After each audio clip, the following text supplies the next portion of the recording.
Listening, fill in the blanks. Let's start. Deforestation leads to serious ecological consequences. Wildlife species that live on trees lose their homes. They search for other habitats where they can live, or they perish. Trees are also a source of food for man and many herbivorous wildlife species of the forests. By cutting down trees, this source of food is destroyed. Forest products are also a source of livelihood for people who live near forests. When forests are cleared out, these communities suffer. Deforestation also disturbs the hydrological cycle and climatic patterns.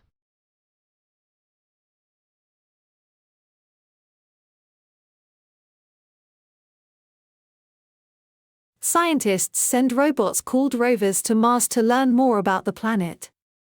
These rovers move around taking pictures, sampling the soil, and even looking for signs that there might have been water or life there long ago. The tallest volcano and the deepest canyon in our solar system are both found on Mars. The volcano is named Olympus Mons and is about 3 times the height of Mount Everest, Earth's tallest mountain. The canyon, called Valles Marineris, would stretch across the United States if it were on Earth.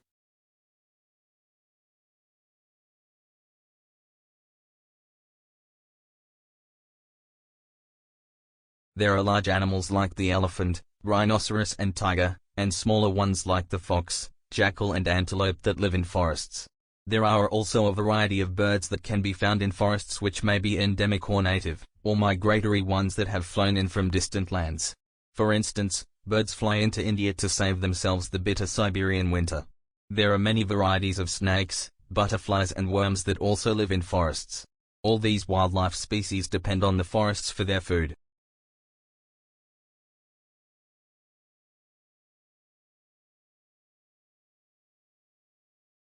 He is a loving God who desires to have a relationship with us. God is good, just, and holy. He is a loving Father who desires to have a relationship with us. We need to put our trust in Him and obey His commands. When we do this, we will experience His blessings in our lives. In conclusion, there is much to learn about God and His nature.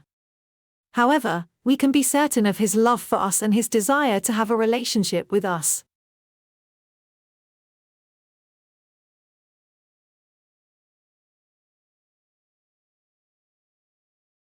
Inspired by Halley's suggestion of a way to pin down the scale of the solar system, teams of British and French astronomers set out on expeditions to places as diverse as India and Siberia. But things weren't helped by Britain and France being at war. The person who deserves most sympathy is the French astronomer Guillaume Le Gentil. He was thwarted by the fact that the British were besieging his observation site at Pondicherry in India.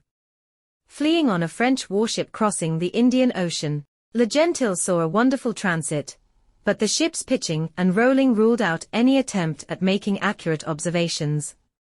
Undaunted, he remained south of the equator, keeping himself busy by studying the islands of Mauritius and Madagascar, before setting off to observe the next transit in the Philippines.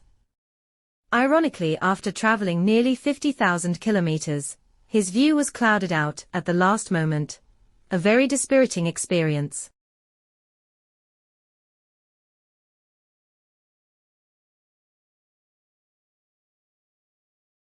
The first thing to realize is that the brain suffers from limited resources. It has a fixed energy budget, about the same as a 40-watt light bulb, so it has evolved to work as efficiently as possible. This is where most people are impeded from being an iconoclast.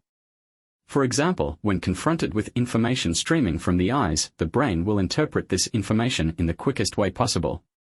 Thus it will draw on both past experience and any other source of information, such as what other people say, to make sense of what it is seeing. This happens all the time. The brain takes shortcuts that work so well we are hardly ever aware of them. We think our perceptions of the world are real, but they are only biological and electrical rumblings. Perception is not simply a product of what your eyes or ears transmit to your brain. More than the physical reality of photons or sound waves, perception is a product of the brain.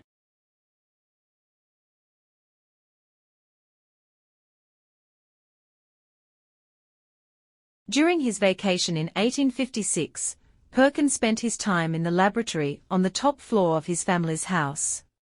He was attempting to manufacture quinine from aniline, an inexpensive and readily available coal tar waste product. Despite his best efforts, however, he did not end up with quinine.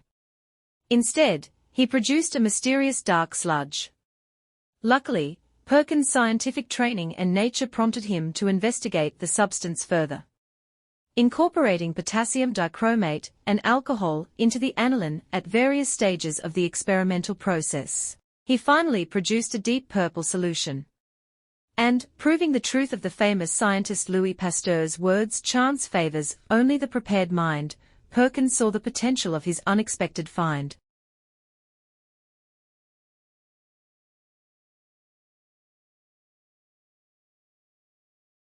There is considerable debate over how we should react if we detect a signal from an alien civilization.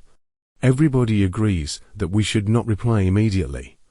Quite apart from the impracticality of sending a reply over such large distances at short notice, it raises a host of ethical questions that would have to be addressed by the global community before any reply could be sent.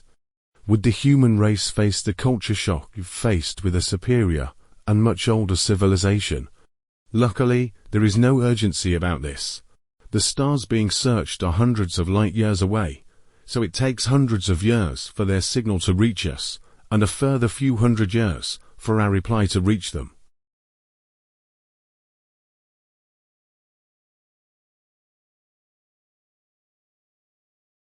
If you go back far enough, everything lived in the sea.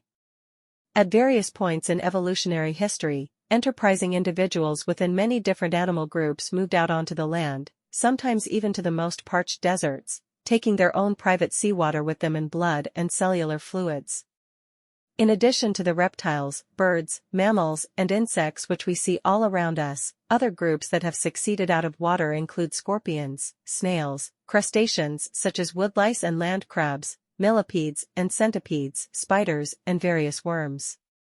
And we mustn't forget the plants, without whose prior invasion of the land none of the other migrations could have happened.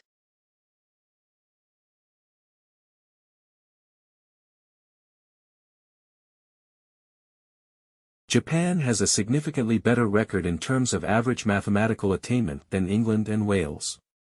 Large sample international comparisons of pupils' attainments since the 1960s have established that not only did Japanese pupils at age 13 have better scores of average attainment, but there was also a larger proportion of low attainers in England, where, incidentally, the variation in attainment scores was much greater.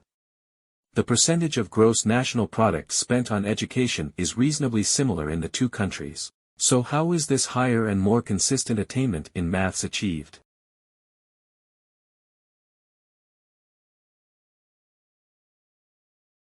Like, share, subscribe the channel and press the bell icon for further updates.